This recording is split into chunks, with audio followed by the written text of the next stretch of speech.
Iga, nabagsakan ng bumigay na lupa at pader ang isang sasakyan sa Antipolo City.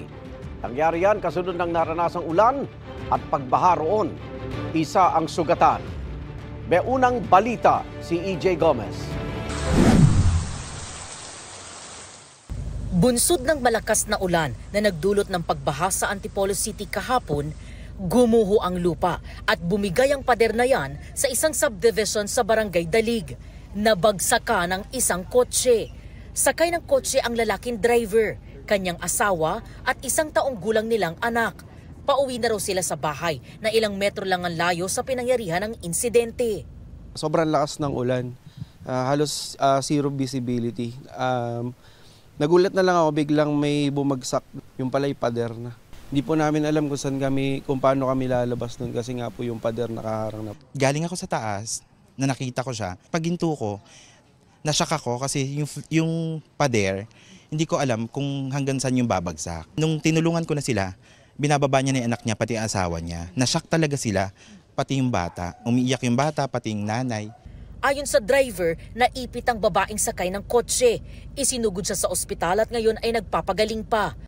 Abot sa 1 oras ang itinagal ng malakas na ulan kahapon ayon sa barangay. Malakas ang agos ng tubig sa pababang kalsada. Yung intensity ng rainfall, sobrang lakas talaga. Grabe.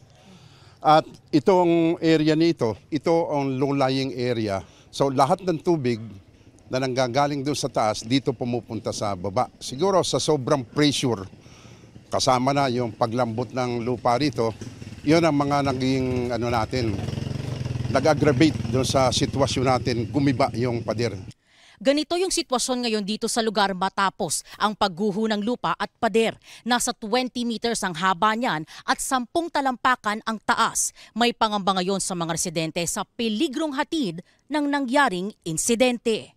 Ilang bahagi ng pader ang tila bibigay na rin. Nakipag-ugnayan na raw ang barangay sa subdivision at lokal na pamahalaan para sa pagsasaayos ng nasirang pader. Lalagyan ng mas masinsin na poste para mas matibay ang ating mga ikakabit pa na mga wall. Maglalagay pa tayo ng retaining wall outside para hindi kagad maitutulak ng malakas na tubig every time na umuulan. Ito ang unang balita. EJ Gomez para sa GMA Integrated News.